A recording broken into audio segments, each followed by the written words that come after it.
नमस्कार मु संतोष कुमार साहू आपण खंडपड़ा खबर स्वागत जनाऊँ। बर्तमान मु खंडपड़ा ब्लॉक परिसर मध्य जो ओडिशा राजस्व अमला संघ तरफ आज बंद डाकरा दी कौन तर प्रकृत दाबी रही चलते प्रतिक्रिया ना खंडपड़ा खबर स्वागत जनाऊँ। कौन कहे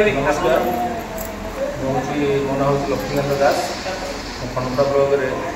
वरिष्ठ राजस्व सहायक हिसाब से काम कर आमर सरकार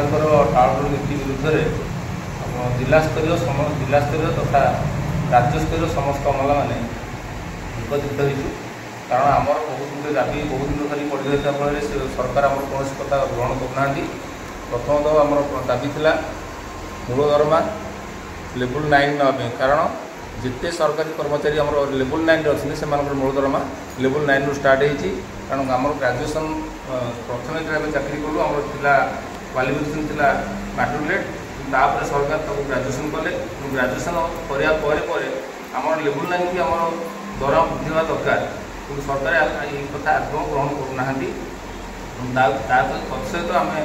आम आहु गोटे दाबी अच्छी आम हेल्थ इंश्योरेंस कैडर रिस्ट्रक्चर आम प्रमोशन बंद कर किसी नव तथा दाबी ले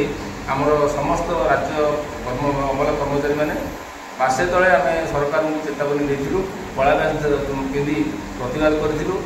सरकार आम कथा ग्रहण करने गोटे मास समय आमको देते कि मसे पर आम कौन कथा शुणिले ना तो आम बाध्य राजराज बोलैसु आम श्रृंखला भाव में प्रत्येक ऑफिस आगे आम धारणा जारी रखी मैंने किसी आमर खंडपड़ा ब्लॉक रे जो बड़ बाबू अच्छा प्रतिक्रिया ना आज्ञा कौन कहे बर्तमान आम गतकाली आम कार्यक्रम आंदोलन जारी रखीचु। आम समस्त अमला राजस्व सहायक मैंने प्रत्येक ऑफिस मानक आम एकत्रित हो आम दाबी केमी सफल हम से आम श्रृंखलित सहित धारणा आम बसी तो आमर 9टी दाबी पूर्ण करने सरकार को आम निवेदन करूँ।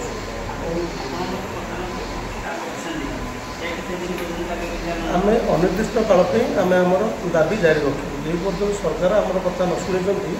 आम आमर दाबी जारी रखू। कौन कह सरकार को उद्देश्य आमर सरकार को आम अनुग्रह कर कहूँ जे आमर जो 9 दफा दाबी अच्छी राजस्व अमला संघ मानकर सेटा को फुलफिल करवा हूँ आमर कार्य।